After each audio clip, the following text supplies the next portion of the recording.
आज की कहानी है श्राप और सम्मान। बहुत समय पहले सूर्यपुर नाम का एक राज्य था। वहाँ राजकुमारी रत्नप्रिया नाम की एक परोपकारी रानी राज करती थी।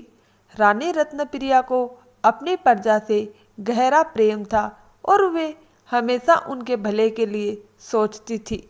एक दिन उन्होंने अपने मंत्री सत्यकेतु से कहा, मैं चाहती हूँ कि महल का सारा खजाना अपनी प्रजा में बांट दूं। मंत्री सत्यकेतु यह सुनकर हैरान रह गए। बोले, रानी जी, अगर आप ऐसा करेगी तो आपके पास कुछ भी नहीं बचेगा।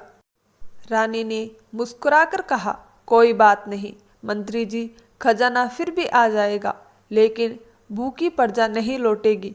मंत्री ने रानी की आज्ञा मानी और सारा खजाना महल से निकलवाया गया। रानी स्वयं लोगों में खजाना बांटने लगी। तभी उनकी माँ राजमाता देवमाला ने कहा, पुत्री, ये सब गलत है। अगर तुम्हारे पिताजी जीवित होते तो ऐसा नहीं होने देते। रानी बोली, माँ, मैं इस राज्य की रानी हूँ और मेरी जिम्मेदारी है कि कोई भूखा ना सोए। यह मेरा सपना है कि इस राज्य से गरीबी मिट जाए, चाहे इसके लिए मुझे सब कुछ गंवाना पड़े। राजमाता समझाते समझाते थक गई और चुपचाप चली गई। उधर इंद्रगढ़ राज्य का राजा विक्रम सिंह अत्यंत क्रूर और स्वार्थी था। उनकी प्रजा उनसे डरती थी। एक दिन उन्होंने अपने मंत्री धवल से कहा, बहुत दिन हो गए शिकार पर नहीं गया, चलो कुछ तैयारी करो।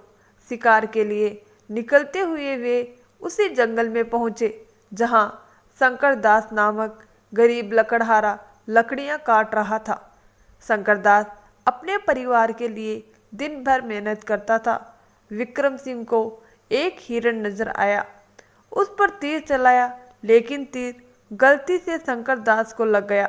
उसकी चीख सुनकर मंत्री धवल ने कहा, महाराज, ये तो किसी इंसान की चीख है।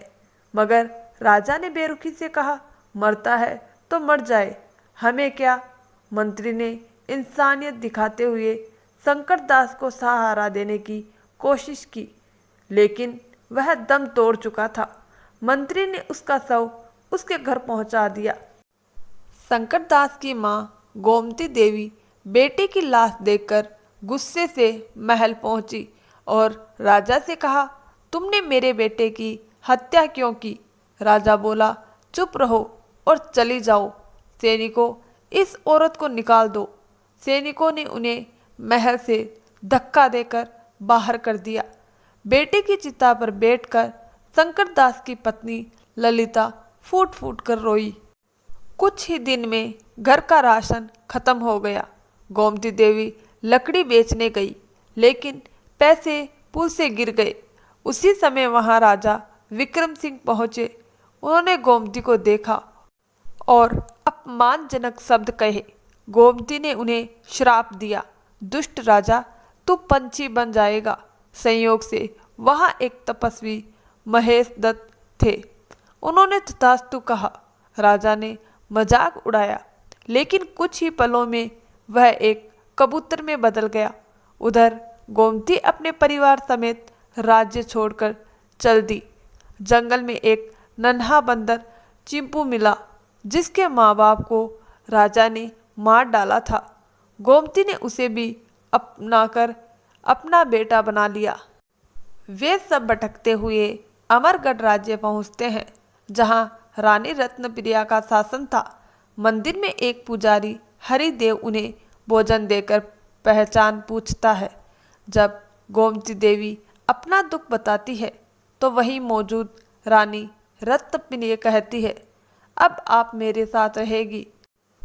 जब तक मैं जीवित हूँ कोई आपको कष्ट नहीं देगा। कुछ समय बाद जब महल में धन समाप्त हो गया, रानी दुखी होकर भगवान से प्रार्थना करती है। तभी जंगल में उन्हें कबूतर बने विक्रम सिंह मिलते हैं, जिन्हें जानवर नोच रहे थे। रानी उन्हें बचाती है।